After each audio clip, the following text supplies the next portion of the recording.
Well, yeah, and some of it is just being confident that you know how she's going to respond to things. Yes. You know what I mean? Because exactly, if they feel unpredictable to you, then you're going to be a lot more worried when you're out and about.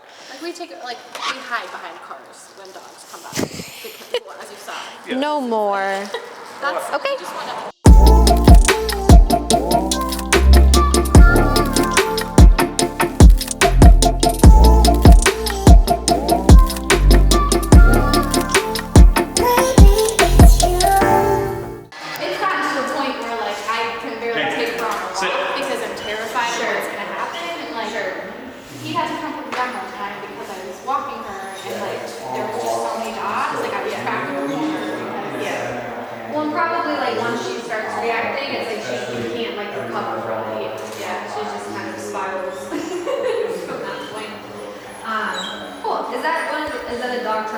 Yeah. Okay. Let's switch out. Do you mind putting the prong collar on here? Sure. Do you want to switch the collar? Yeah, you can take the collar off for now and just use the prong collars. We're gonna be best friends. So far, so good. So she's not terribly reactive to people like this. Like she's very nervous, and I can see like if you push her, like if you try to, grab her legs or grab her or something, she would get pretty reactive. But she's just generally very anxious and nervous. With people, is it like worse with men? Sometimes yeah, especially men with hats. Men with hats, definitely men with hats. Me neither. It's almost like when she sees them and she sort of reacts, but once they're like there, she will just get used to them. Sure. But it's like when she sees them, it's like sets her off a little bit. But very high strung. Not generally. Like she's usually pretty relaxed, but it's tough because she's so hard to walk. Sure. With other dogs, it's such a stress. The hope is like we struggle to take her out a lot now, and like because it has become such a stressor for us. Like if I take her out, like it's hard for me because she's very big for me. Oh yeah. Like the hope is that we'll get to the point where like walks can be enjoyable. It's like fun. If you can take her out, walk. It's fun to have a dog. Yeah. No, I totally get it. I have no doubt that we're going to get to that point. Yeah, and like we know, like her breed, she needs activity. Totally get it. She needs stimulation. We do a lot of like enrichment with her. It's just tough because she's so reactive. Like you can't. It's she's like an active breed. It's a vicious cycle. Yeah, she's an active breed and she's like, we can't, she go on. She's so, cumbersome. Yeah, I totally get it. So I would assume since she struggles with like the handling and stuff, like nails are difficult to get done and stuff like that. Yeah. The only, so this was a while ago, she was having some stomach issues and she had to be sedated and like x-ray her and that was they clipped her nails, but like, we really struggled to clip her nails and things like, sometimes if we get too close to her, not with me, it's more so with him.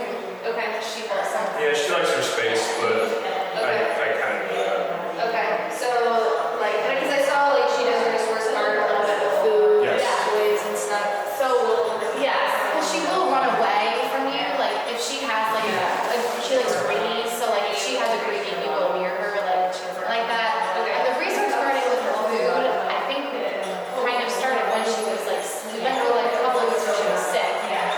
And that's what I heard. after that we like really noticed like resource guarding with her food a little bit. Sure. But yeah, like if she has something and she doesn't like have it, she'll run away from you. I don't know if that is resource guarding, but yeah, it can be a version of it, like overlay type thing. And then when she finally gets it, take it, she'll get nasty. Yeah. And it sounds like a little bit then like the space, she'll guard her space a little bit. Like if she's comfy and settled and doesn't want you in there. Little. She doesn't like when you're up here her face, like starts moving. Fair enough. I think we probably didn't recognize like the aggression because we had just gotten her from the shelter. Sure. And they didn't have her very long, so they didn't really know. And when we would first take her for walks, she would see a dog and freeze, but she wouldn't like react the way that she does now, and that's kind of progressed to where it is now. So I don't know if it's because like she's become protective of us, or if like I don't know. Yeah, I mean it's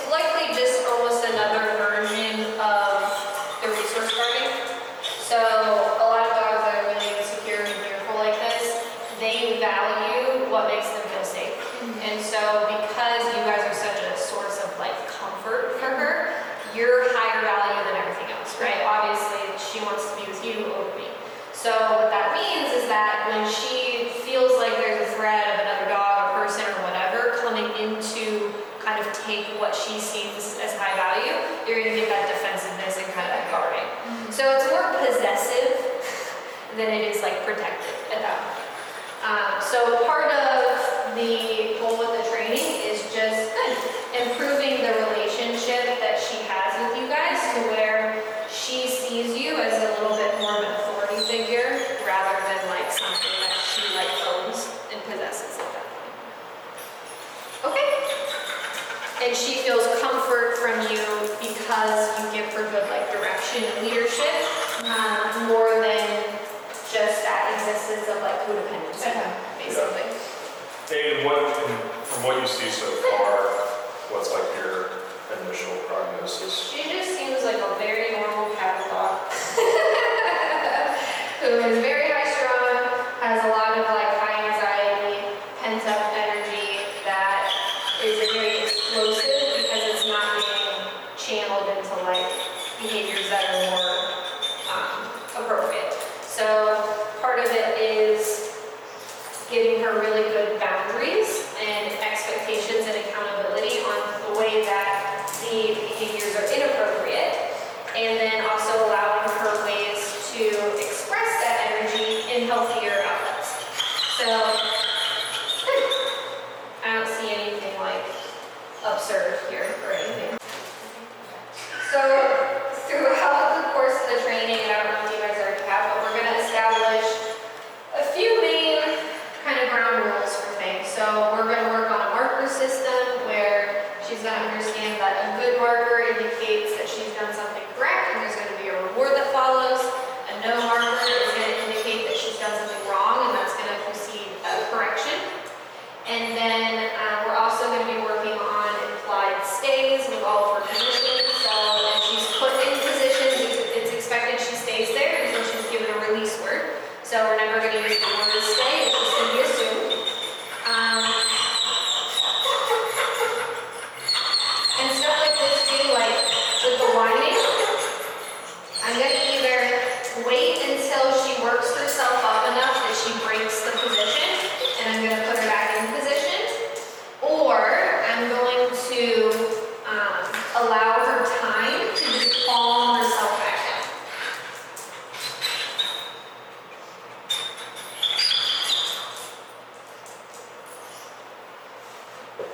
Good. Because when it comes to dogs that have like very strong emotional responses to stuff, you can't really punish or reward like a feeling or like a state of mind with dogs.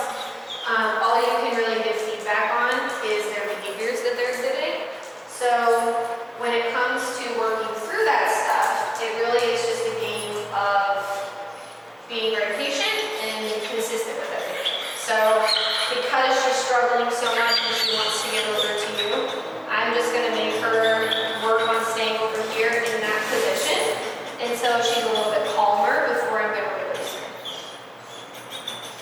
And I'm being very clear in my accountability because I'm really making it about her physical position more than her feeling, right? And because holding a spot in a specific position, it is a lot more conducive to calming herself down because all that anxious energy makes her want to move nonstop. So by saying you can't move, you have to stay here, good. Okay?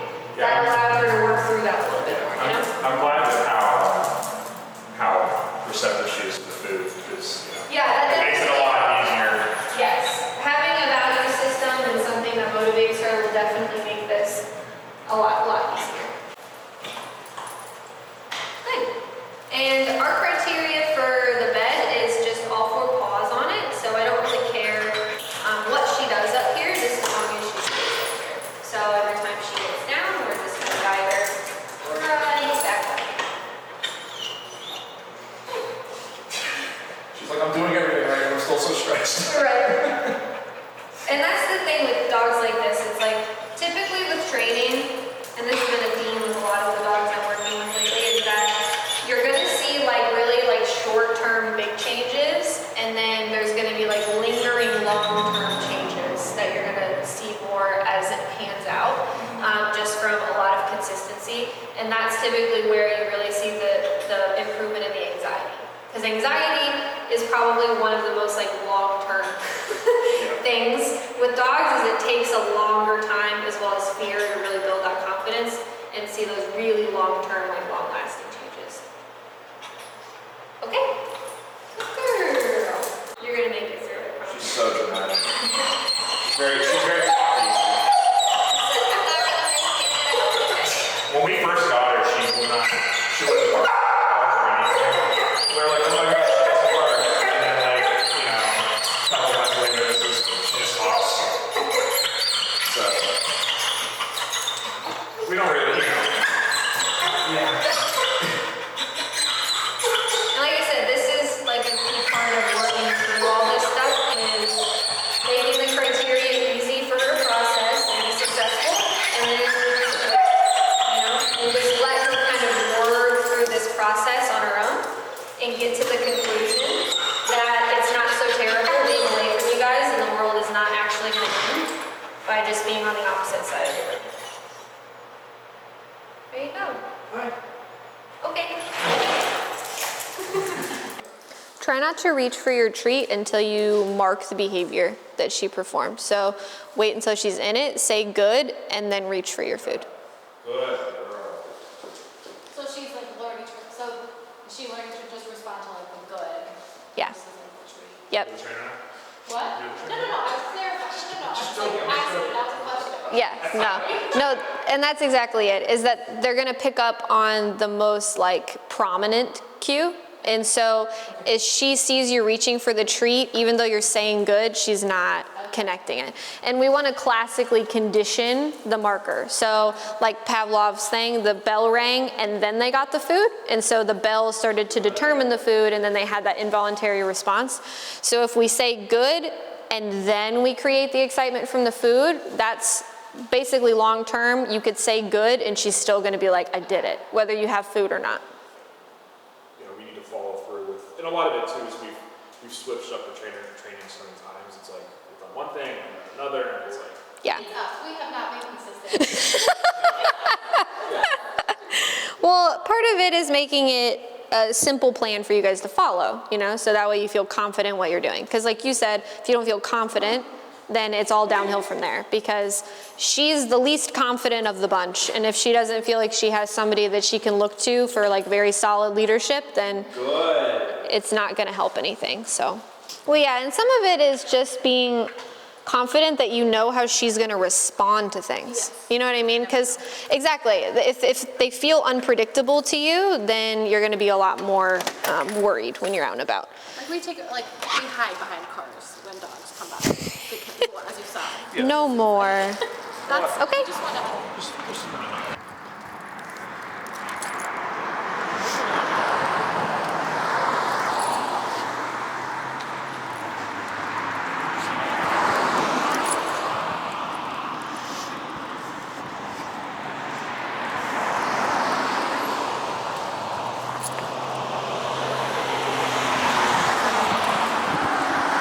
Good girl. Good job. Do you still have her treats? Yeah. Let me grab those from you. Perfect. So I'm basically just setting kind of a standard for our basic walking right now, where if her butt passes in front of my hip, I'm just giving her a leash correction for that, just to set that boundary. So again, if she crosses that boundary, just a correction there.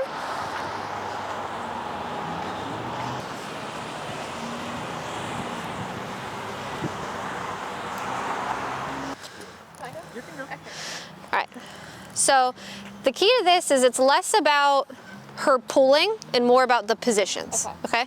So if her butt gets past your hip, we're gonna give her that little leash pop. If she cuts across, you're gonna give her a leash pop. And if she pulls out to the left, you're gonna do another one, okay? Go ahead and just start walking. Give her a little more leash. There you go. Because my parameters are loose, but they're strict. Okay. So like I give her a pretty wide berth to work with because no one really wants to be micromanaged that much on a walk, but I'm really going to be really strict about reinforcing those parameters. And you see how she actually walked better when you gave her more leash? All right, we're going to turn left to go down here. Dogs with reactivity, if you micromanage them too much, you're going to add to the frustration. Notice, like, even though she's not terribly reactive, she loses a lot of the structure of the walk that we've been doing. Exactly. And that's what I'm, yep, and that's what I'm actually correcting more right now. Yeah. I don't care that she's looking, it's that she needs to stay here. And if she doesn't, then she's gonna get corrected for that. How did that feel though, for the most part? Make sense? Yeah. Okay. Like I said, I think I just struggle to know like when to correct. But, Yeah. Like it needs to be meaningful, I think is like, Yes. what you're saying. Yep, it's either all or nothing. You know, those little nagging things. There you go.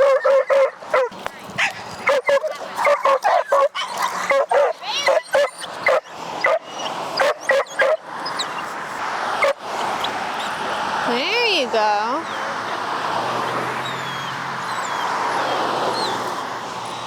Let's stop it because that curves. Yeah, and that's, So that's what we deal with.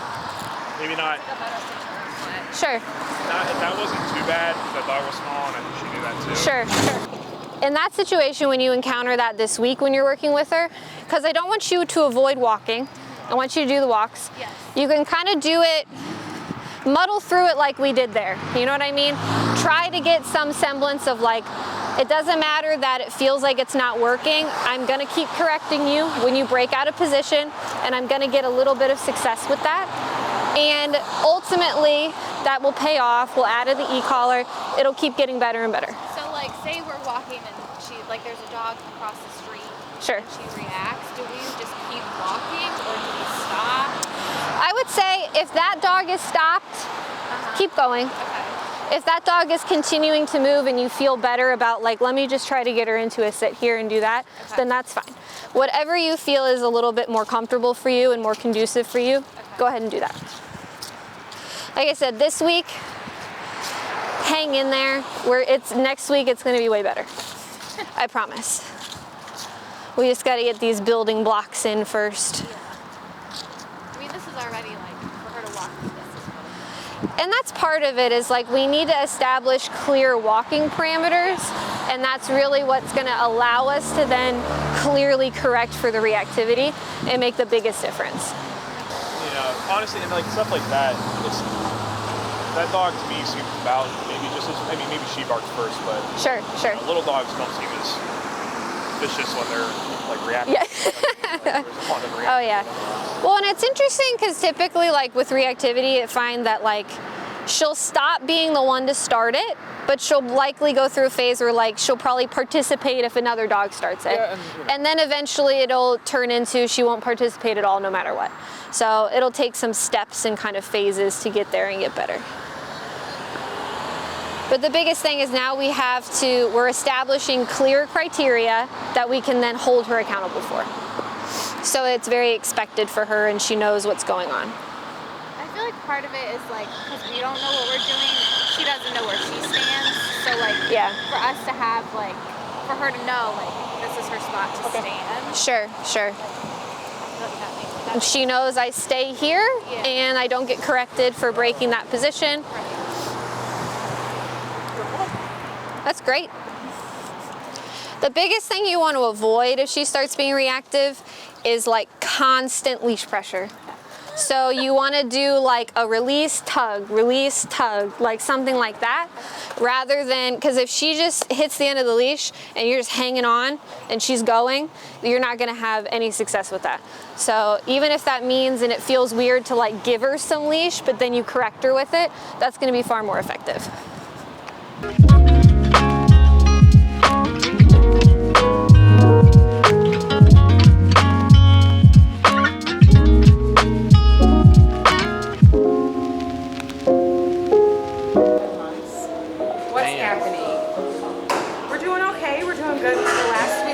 Was the place. Yep.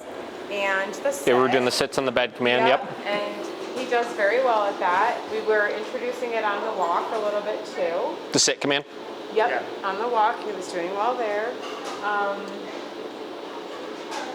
And I think now it's the heightened interest in things as they're passing by. Yeah. Or, People you know. walking across the street. Yeah. Distractions. A few times we've had Like this. Yeah. we've sat and people have been, oh, you know, cute dog, like neighbors, you know, like we're talking. Yeah. And he'll sit there, but then he'll like give off a bark. Yeah. Bark at somebody. Not real aggressive. Sure. Like almost like pay attention to me. Yeah. Kind of thing about it. All right. We had him out during, or I had him out on the lawn during trick or treating.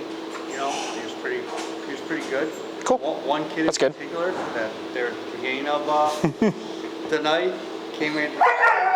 He barked at him and then He was good all dressed as night. a werewolf. Yeah. And then at the end of the night, he was walking back with his mother. He came up like too, but other than that, yeah, Pretty good. pretty good. I'll take it. And I think in these, you know, with us he's great, but when we start to introduce him to this book, that's where we are. Yep. Okay, cool. Well, let's do this. Since relatively nice out today, let's go ahead and we'll do some walking stuff outside today because we haven't really had much of an opportunity to do that. Let me, let's get the e-collar fitted up with him and then we'll take him outside and get cruising on that. All right, so my goal here obviously is to stay loose on the leash the whole walk. Be using my e-collar. If after I use the e-collar I need to give a little leash guidance, I will, but I want to see if he can kind of maintain position with me. I'm not going to be overly, I'm not going to be overly nitpicky about positioning. Like, I don't care if he's like shoulder glued to my leg or anything. I just want to see him focused on me and kind of matching my pace and stuff. So if he's slightly ahead, that's not that big of a deal. As long as, again, he's matching my pace as we go. Did you say e-collar correction before leash? Yes. Yeah, because the goal is... E-collar before leash. Yeah, e-collar before leash, because the goal here is that we don't have to use the leash, right? So with that in mind, we want this to become our primary reinforcer. No. He likes to eat cigarette butts. I see that. Now start to use, so we were keeping right up to now like the e-collar for correcting one habit. Yes. Right. Yep. But now are we getting to... We're starting to get to a place where we're adding it into more things, obviously. No. Come. So, now we have the leash walking, right? We have our sit stays and we have our bed stays that we're doing with him with the e-collar. So we can start to incorporate it into all of those areas. Yeah, that would include with the heeling, obviously. If I'm heeling and he stops to pick something up off the ground, that would be obviously no longer doing the heeling, which is we would give our correction for it. So here, we'll go ahead and have him hold this sit while this dog comes by. Is this a puppy? Looks like it. This is a tiny little Cavalier. Oh, is that it was Cavaliers? Cavalier King Charles, yeah. They are so cute. They are very cute. It's like the tiniest one I've ever seen. Nope. Very good. And again, if he were to get up, I would just correct him like if we were working a sit stay inside. That was good, buddy. Come. All right, so we'll keep on cruising here. Yeah, right. Look at you. You're being a So whenever you start off with your come command, obviously, that lets him know we want him to stay with us. Then we'll start cruising. Okay, we haven't done that with him, the come. Yep, that's okay. We're starting to pair it in here. I'm gonna say come and Yep, you're gonna tell him come here for this.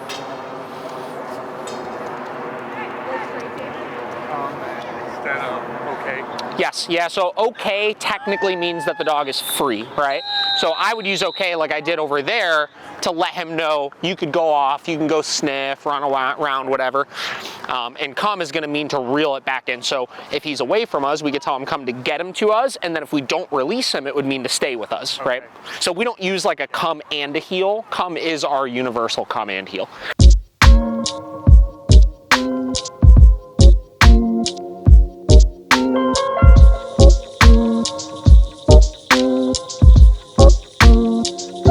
Depends on the day, but there are some days when you start to walk, you might have to change directions 3 or 4 times Sure. before we actually get going. Yeah.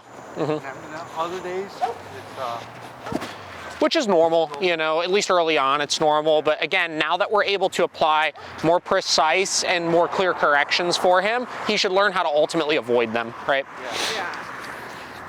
I would say if you're finding yourself constantly needing to correct over and over and over and over and over again for the same thing, either you're not being clear about it, so you're correcting at the wrong time, or he doesn't care enough about the correction, you know? So, you know, if you ever find that at home, you're walking him, it's like, God, I gave 20 corrections on this walk or something, ask yourself, is it one of those two things? Am I correcting consistently enough? And if not, is the level high enough? Okay.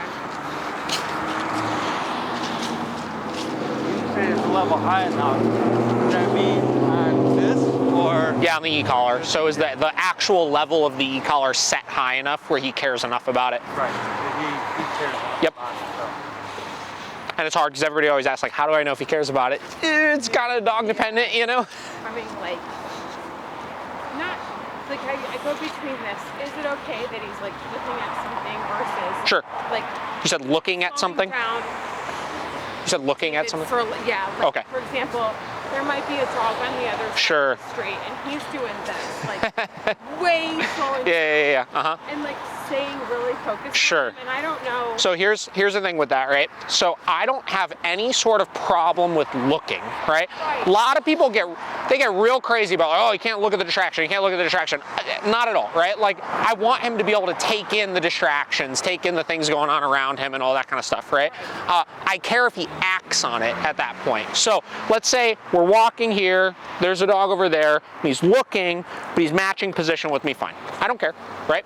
The second it goes from I'm looking and I'm slowing and no longer following you, or I came to a complete stop because I'm too distracted, that's where I would give the correction. So it has nothing to do with the looking, it just has to do with he's no longer doing the thing I asked him to do. Asked him to do. Oh, I need to focus on that.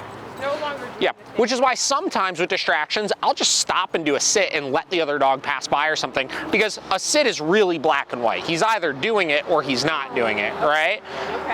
And he can look at it all day long, obviously, but he has to obviously maintain that sit position. So sometimes with the walk, it's kind of gray. It's hard to tell exactly when he's like stopped doing it, you know? So in that scenario, could I put him in a sit so he can like observe? Sure can. And recognize it's not a threatening situation. It's just, it's okay. Totally fine. Yeah. Okay. Like I said, I even do that with my dogs a lot. Like if I'm taking my dogs for a walk and somebody else is coming by, I'll usually just pull off to the side and do a downstay or something. What's happening? Not much. How are you? You guys got matching shirts, kinda. What's going on? What's this guy up to? Not much. Really Yeah, well. he's doing great. All right. He did run out of the house on me again. Buddy. So The I parents feel were like, over. He was real worked up. yeah, and he didn't go into the street or anything. Now, when you say he ran out of the house, like what did he do? Did he go out and He then? flew through the back door and ran into Just the I driveway. was standing Okay. at the Because they were there. Is that why? yeah. Okay, I understand. But I thought we worked on it enough with him that he would know not to do that anymore. Yeah. But It's the first time he's done it in a a while. long time. Sure. Yeah. Now, let me ask you this: were they just getting there and he saw them and was excited and ran out, or had they been there for a while, or what was the situation? They were leaving. They were leaving. I understand. Okay. So, couple things with that. Obviously, we know that's a high arousal situation, so we want to create some structure. Some structure for it. You could start practicing things like, if you haven't already, putting him into bed stays and then walking out, hanging out outside, coming back in, things like that. You could create basically, we'll call it like doorway boundaries, where like you could practice going up to your front door, whatever door it is that you would be going out for this. You could literally just open the door and walk out, and if he tries to go through it before you give him permission to, correct him and put him back in. There's like a couple ways you could handle it. Now, I'll tell you, like my parents came over the weekend, and my dogs love them, and as they were leaving, like, I didn't put them in bed stays or anything, and they opened the door and left, and my dogs kind of tried to follow them out. Like, it's not like they were like sprinting or anything like that, but it's normal that they're going to be, a little excited about that situation. So, we want to have obviously realistic expectations with it, but if it was like he's barreling and pouncing through this door and stuff, that's something we want to correct for. And a lot of it is just getting much more firm on that, you know, and almost anticipating it, right? I think sometimes we go into situations where it's like, especially, you know, end of the day, everybody's leaving and stuff like that, and it's like we kind of forget about the dog almost, as opposed to, all right, we know this is going to be a little challenging for him, so I want to be prepared to address and correct it the second he makes that mistake. And going into, say, for the next month, anytime you're in that scenario with the mindset of he's probably going to try to do it, so let me be prepared to correct it the second he does. And sometimes things like that can be beneficial for helping get past those things, you know? Yeah. I just think we really need to make it, we really need to work more with him on that kind of stuff. Did he have the e-collar on? He did. He did, okay. But I was saying goodbye to my parents. Sure. Didn't have it in my hand. That's okay, you know, and again, listen, like, we don't want you to have to feel like you're, like, glued to that thing at all, right? But, like, you know, this is normal. This gets actually to a good point of, like, long-term managing training and stuff like that. You're going to notice a year from now, 2 years from now, things start to slide a little bit, or, like, he starts to rehearse this unwanted behavioral issue over here or something like that. And really, all we need to do is just be mindful of when we notice something like that, making sure we're prepared to address it the next couple times we're in that scenario. So this is not a, like, oh, you guys need to spend all this time working on this thing. Literally, this is as simple as just saying, okay, cool, next time somebody's over, when we're leaving and getting ready to go say bye, we're just going to turn the e-collar up, have it on us, and be ready to correct it. And you do that 2 or 3 times, you should literally be past it, you know? So that's what I kind of try to do, is if I notice a pattern or I notice a behavioral issue pop up, I set myself this little 5-day period of time where it's like, okay, cool, we're going to address this, you know, or the next 5 times this happens, we're going to address this, or something like that. The only other thing that I've noticed with him is still some issue with excitement with other dogs, like passing him on the sidewalk. Like, pretty routinely, we see another dog come in, we move off the sidewalk, we put him in a sit, we have this way up.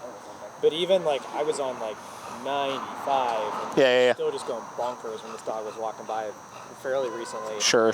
And in that situation, when you were set up high already, was it a slow increase to that level? Were you were just at it, obviously? So he had already reacted to a runner or something. I gotcha. So when I saw the dog coming, I hit him at like 70 or 75 when the runner went by, because he kind of reacted. And when that happened, I just went straight to like 95. Okay, well that's the correct thing to do, obviously, in that situation. So again, being mindful of, all right, so we had a reaction at a runner and we had a reaction at a dog. The next couple times we go for walks, same mentality, we're just gonna start at the 90-95, right? And we're just gonna be ready where the first sign of him misbehaving, even if it's he pulled out of the heel position to sniff the ground or something like that, we're gonna give a super big motivating correction for that to set the tone of the walk, so that we're kind of, you know, not getting him in this place where he's amped up, then he sees the dog, and then we try to address this like level 10 state of arousal, you know? So sometimes catching those things leading up to the point can help you gain the leverage for the big things, you know? Because a lot of times, like, if we're getting to a place where our dog is fully reacting to something, we've usually missed some signs up until that point that are causing him to feel like he needs to get into that state of mind in the first place, which is why most times, like, if we do a follow-up session with somebody that has a reactive dog, it's like they like look at us like, oh, I promise I'm not lying, because the dog does so good because we don't see it. And a lot of it has to do with how we began the walk, you know? I think some of the reaction with that dog particularly was the little dog. Oh, that's another good point as well. Started going off, and then he, like, when that happens, we're in a bad place with him. Yes. Because we can control her. 100%. 5 pounds.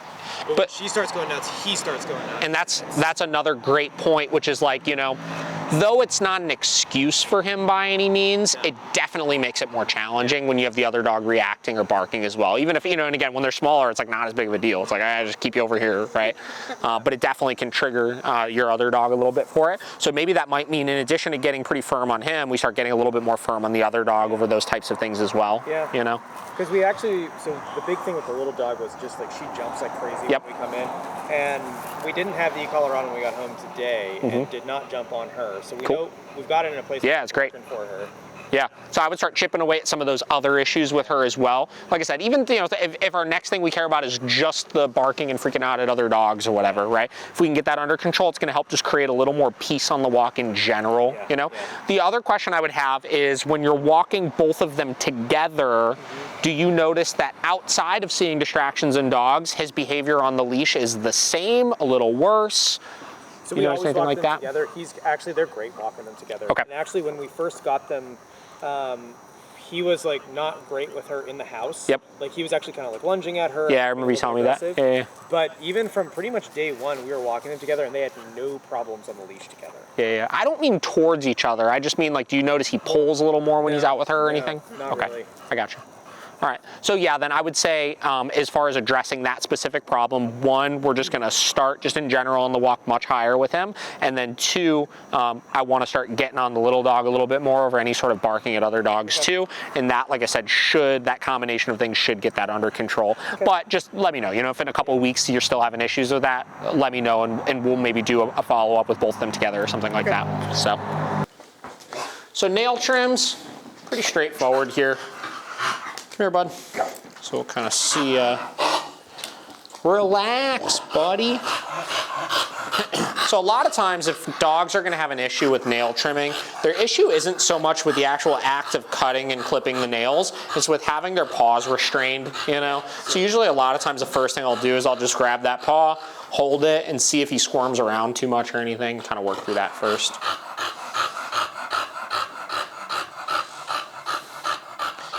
From there, I want to see how he responds once this turns on. Same concept. I want to make sure he's not fighting or pulling a whole lot here. From there, we just start that process of grinding them.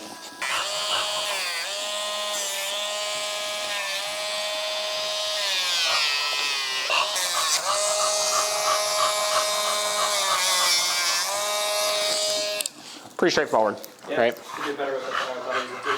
You did pretty good. I'm a big fan of us touching his paws in general. Oh yeah. So that's why we were a little worried about it. Sometimes what I'll do too, having him on a leash and like removing him from wherever he is can help you as well. Because like, let's say he's just lounging on the couch and then I'm coming over with the nail clippers and grabbing his paws, he's gonna be a little bit more irritable in that situation where, putting him on a leash, getting him over to me, I'm kind of getting him into a little bit more like compliant of a state of mind first before I go to start it.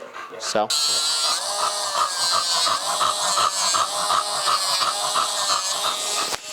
There we go.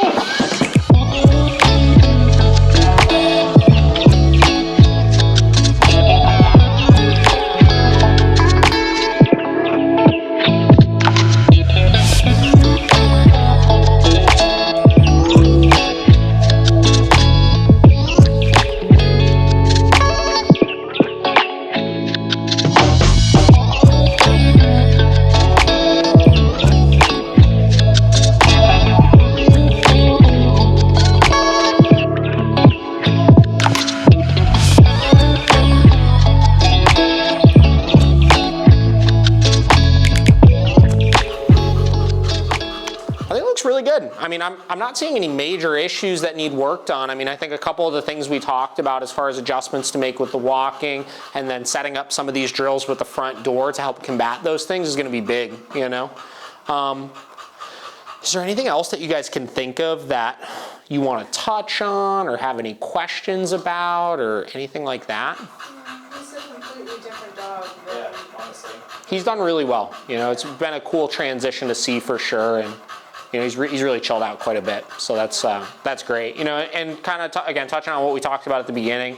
Just keep in mind, like training lasts forever, right? It never stops. Like even with my dogs, there are still things to this day where it's like every now and then an issue will pop up, or it's like, hey, they're doing this weird new behavior they've never done before, or they kind of get a little defiant with listening to a certain command or something. And you just always have to keep in mind like the tools you have at your disposal to work through those things. Let's say 3 years from now, he starts getting really slow with coming in from the backyard or whatever, and maybe for the year before kind of laxed off on using the Ecollar a little bit or something. It's like, all right, well, we're just going to get it back out and we're going to have a week or so where we just brush up on that command, And if you treat things that way long term, you shouldn't run into any sort of big issues, right? Training is not this thing that's like a use it or lose it for dogs where like if you have a rough year or a rough 2 years where you don't do a whole lot with the dog that he suddenly forgot everything and you have to do training all over again. We'll work with dogs sometimes that we worked with 5 years ago, that same deal. The owners haven't done anything with the dog for the last year and a half, and within 10 minutes they're like back at it, So that's kind of the cool thing about things. And then you know, I always tell everybody, like, my personal hack for making sure I don't ever really run into a rut where like I've slacked off too much with my dogs is making sure that long term, forever with the dogs, they always have the e-collar on in some different situations. So people coming over for me, off leash anywhere, or going anywhere public are my big 3 situations. In those 3 scenarios, 100% of the time, forever and ever and ever, I will always put the e-collar on my dog, regardless of how well my dogs are behaved in those situations, because if they're gonna blow me off, it's gonna be in one of those scenarios, right? And I wanna make sure that I'm never in a position where I get caught off guard, where it's like I really need to address something and can't address it, you know? So if you guys kind of implement that philosophy with him as well, and have your couple situations, right? Every time we walk him, we're gonna put the e-collar on, or anytime we have guests come over, we're gonna put the e-collar on or something like that. That'll ensure that even if you don't do anything else, even if you don't even use it in those situations, if the behavior gets so unmanageable, you could still address it there, you know? So that's a big one long term that I find for people to make sure that you don't fall into the rut. Because sometimes people get in this place where it's like the behavior is like really good, it's way better than it was before, and they kind of take the e-collar and just like put it away for a while, and then it's like, because behavior is contingent on consistent reinforcement, you go a week, a month, 6 months without him ever getting a correction for anything, and he starts realizing, the rules are different, you know? So we want to try to avoid that as much as possible. Yeah. I would say that's kind of how we're using it at this point. Yeah. I think we told you he was being really reactive with dogs on TV. Yep. Yeah, I remember that in the vacuum you said. Actually, the vacuum we kind of have figured out. Cool. We've been fine with that. Good. The dogs on TV thing is still a problem. And I actually think it's the same thing we were talking about with dogs outside. Yeah. He starts barking, little dog starts barking. And Everybody's barking. Now everybody's barking. Yeah. So same deal, right? Really, you know, take the next week and just take that super seriously, right? Like that e-collar is going to be on him and just set all the way up anytime that TV is on. Yep, you know, that's kind of what we've been doing. Anytime it's on, and we're just ready to just nip it in the butt the second it happens with both dogs, and just get past it. You know. That's the biggest thing with any of those types of things is if he's not being responsive to it, it's almost always because we're not being consistent enough about addressing the problem, you know? Yeah. So, yeah, and I look at short-term solutions. You know, I don't want to have to like kind of half-ass catch it for a month and like only kind of get rid of it. Like I want to squash it over the course of like a week, right? Where it's like literally every single time he rehearses the behavior, he's not going to not get a correction for it for a week. And the shorter term you look at things like that, the faster you'll fully get past those things, you know? So that's a big one, you know, the doorway stuff, and then any last issues on the walk, I'd like to really see you guys get fully past those types of things. So what I would say is, you know, spend the next couple weeks with him, working with him on those things, see if you could really make some good headway, and then just give me an update like a week or 2 on it. Just let me know where you're at with that stuff. And if you're still having any sort of issues with it, we could get in adjusting. Even the TV thing, if for whatever reason you can't get a handle on it, right, we'll figure something out as far as if you know, you guys don't live super far away, if we need to come do an in-home session and put the dog show on or something like that, we'll make it happen. So, you know, just really take those couple things seriously the next few weeks, and let's make sure we get past those things.